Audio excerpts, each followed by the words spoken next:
ada niat baik. Katakanlah kepada temanmu yang telah menyatakan cinta kepadamu, wahai kekasihku, bahwa cinta tidak terlalu penting untuk diucapkan, tapi buktikan saja dengan perbuatan yang dapat memastikan. Dari sikapnya saja yang tidak peduli terhadap dirimu, sudah dapat engkau tafsirkan sendiri. Untuk itu, tidak usah engkau pikirkan orang yang bersikap tidak mau mengerti terlalu berlarut-larut. Terlalu banyak orang yang engkau duga sebagai teman sejati. Ternyata setelah kepentingannya tercapai, lalu setelah itu tidak terdengar lagi kabarnya. Oleh karena itu, sebaiknya engkau kubur segala penderitaanmu di dalam hatimu sendiri, supaya tidak ada lagi orang yang berbela sungkawa atau berbelas kasih terhadap dirimu. Memang seperti itulah watak manusia pada umumnya. Ketika engkau sedang mendapat keberuntungan, banyak orang yang dengki terhadap dirimu. Ketika engkau tertimpa nasib buruk, mereka bersikap sombong dan congkak dengan bangga menyakiti hatimu. Sehingga tidak perlu terlalu berlebihan mencintai siapapun. Nanti di penghujung engkau akan memanggut kekecewaan. Sekalipun engkau tidak pernah mencurahkan rasa kekecewaanmu kepada siapapun, namun aku dapat menangkap sorot matamu banyak bercerita. Bahkan dengus nafasmu terdengar jelas seperti pekikan dan rintihan. Engkau sangat pandai, wahai kekasihku, menyembunyikan kemilau air matamu sehingga sulit sekali bagi siapapun dapat membuat engkau menangis. Selama aku masih tinggal di dunia ini, wahai kekasihku, semua orang kuperlakukan dengan baik. Tetapi aku tidak pernah mengandalkan siapapun. Berbagi kebahagiaan dengan semua teman-teman, tertawa bersama sebelum nanti kita menangis ketika berpisah. Bila tidak seperti itu engkau mengelola hidupmu, maka tidak mustahil suatu ketika engkau tertawa, lalu banyak orang yang ikut tertawa bersamamu. Tapi ketika kau menangis, ternyata engkau menangis sendirian. Orang yang mengaku mencintaimu, lepaskan saja. Sekarang dia sudah pergi meninggalkanmu. Terlalu bodoh ketika engkau sudah tahu dia meninggalkan dirimu dengan sengaja, lalu engkau masih terus saja menunggu kedatangannya. Supaya hidupmu nyaman, wahai kekasihku, biasakan berenang mengikuti arus, sehingga engkau tidak perlu buang tenaga, tetapi bisa menyangkut prinsip engkau harus tegar seperti gunung. Kemudian juga mohon maaf, wahai kekasihku, sekalipun engkau sangat cantik jelita, tapi tidak ada alasan engkau berbangga diri. Karena banyak sekali bunga-bunga yang sangat indah, tetapi tidak menebarkan bauanmu. Demikian pula banyak perempuan cantik, tetapi nasibnya tidak secantik wajahnya.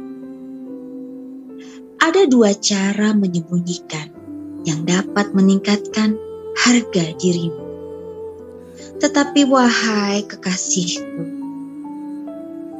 kau harus tahu, yaitu pertama, menyembunyikan kesulitan-kesulitan hidup, sehingga engkau diduga orang kaya.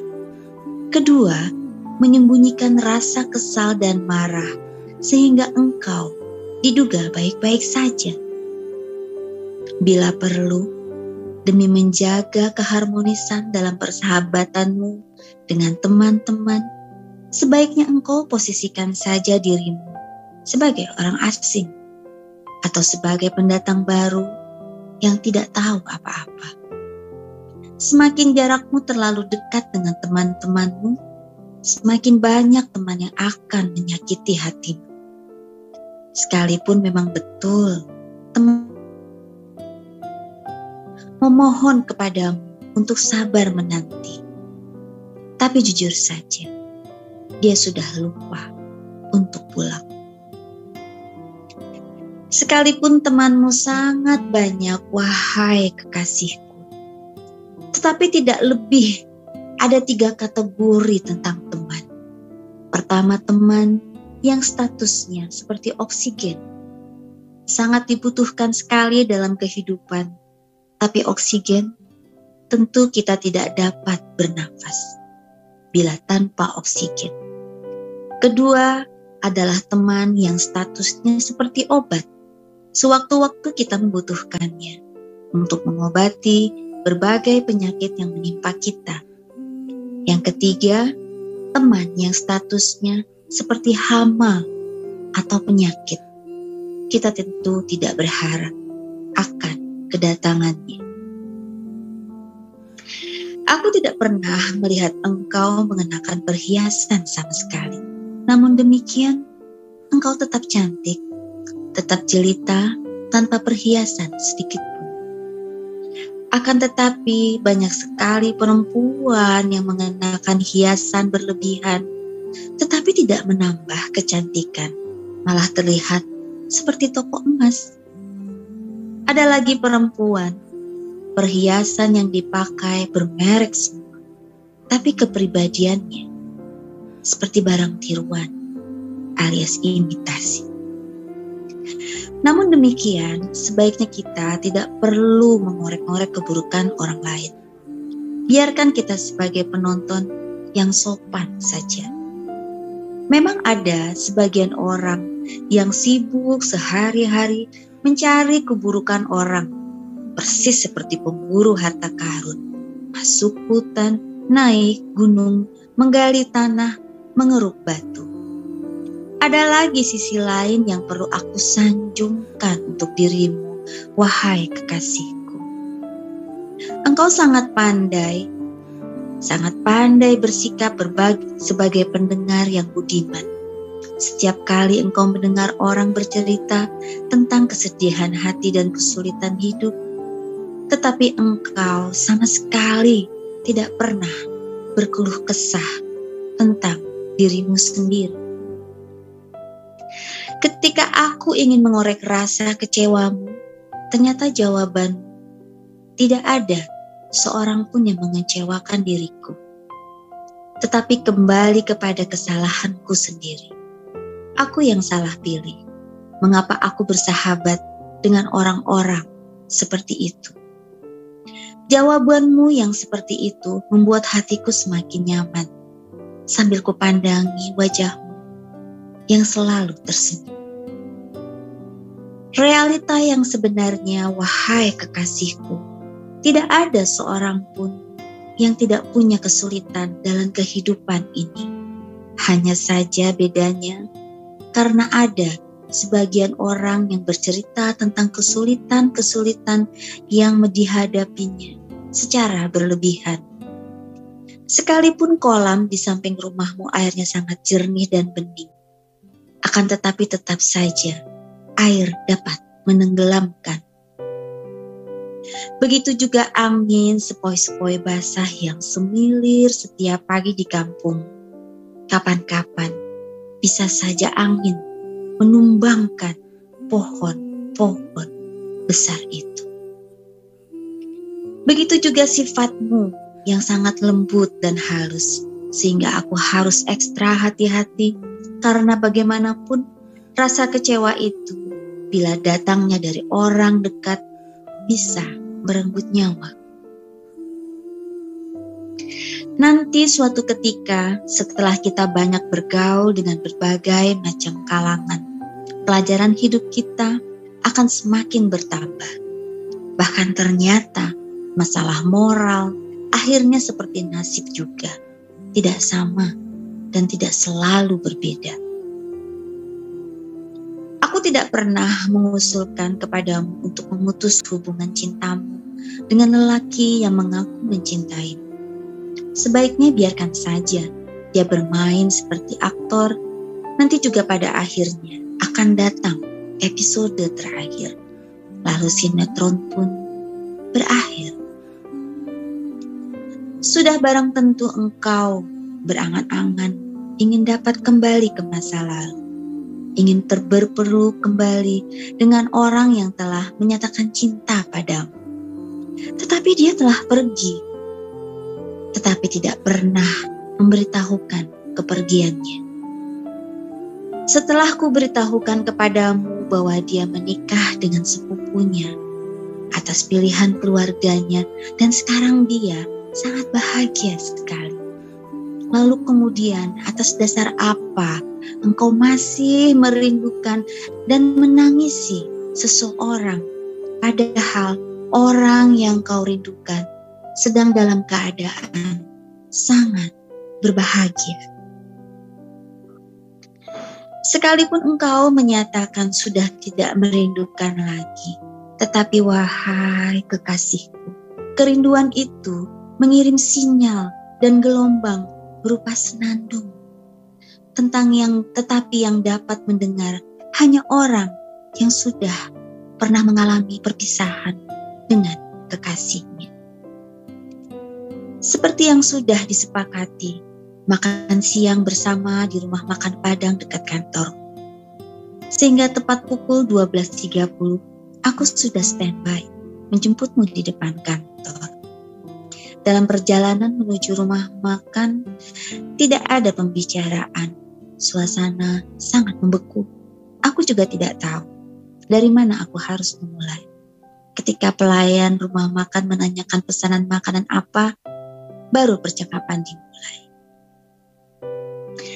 Kegagalan apa yang engkau alami pada langkah permulaan, tetapi kemudian engkau mendapatkan pelajaran penting, adalah jauh lebih baik daripada engkau gagal di langkah terakhir dan selanjutnya engkau harus memagut kesedihan yang mendalam. Kumulai komentarku yang mungkin agak tajam, akan tetapi akan melegakan dirimu untuk menerima sebuah kenyataan. Engkau tidak menjawab, hanya tarik nafas panjang. Lalu keluar seperti suatu keluhan. Nasibku, sambil menengguk lemon manis yang tersaji di atas meja. Lalu kemudian engkau bertanya agak ragu-ragu, apa engkau ingin menyelamatkan diriku? Tidak, sama sekali tidak. Aku mencintaimu dan aku ingin membahagiakan dirimu. Terangku kemudian. Lagi-lagi engkau tarik nafas panjang sambil menyibak rambutmu yang menutupi alis sebelah kanan. Melelahkan. Engkau mengucap sambil mendengus. Dengan tiba-tiba tanpa aku duga, engkau mengajukan pertanyaan. Apakah kedua anakmu siap menerima kehadiran? Pertanyaanmu menusuk perasaan, tapi aku sembunyikan dengan menyalakan sebatang rokok sebagai pelengkap makan siang. Aku pun terpaksa harus menarik napas panjang dulu sebelum menjawab pertanyaan tadi. Anakku yang pertama ketika ibunya meninggal dunia masih berusia 2 tahun, jadi belum paham. Sedangkan yang kedua lahir melalui sesar, sehingga tidak pernah melihat wajah ibu mereka.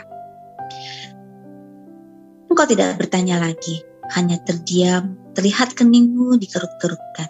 Wajah engkau kapan-kapan datang ke rumah. Di sore hari sekitar pukul 16.30, engkau datang mengendari sepeda motor. Kedua anakku kupanggil untuk menemui dirimu. Anak lelaki yang pertama, ku minta bersalaman. Tetapi dia menolak, lalu lari keluar rumah. Sedangkan anak perempuan yang kedua nampak gembira sekali menyambut kedatangan, mencium tanganmu. Tetapi pandangan matanya aneh, seperti bertanya-tanya. Aku yakin engkau mampu menaklukkan anak-anakku, kubisikkan di telingamu. Engkau tersenyum, tetapi sedikit terlihat agak getir rasanya. Lalu engkau tawarkan, besok kita ajak jalan-jalan anak-anakmu menghadiri pesta pasar malam di desa sebelah. Engkau tawarkan dengan nada yang mantap. Aku mengerti engkau punya niat baik untuk melangkah. Ketika engkau permisi pulang, ku cium kening dan engkau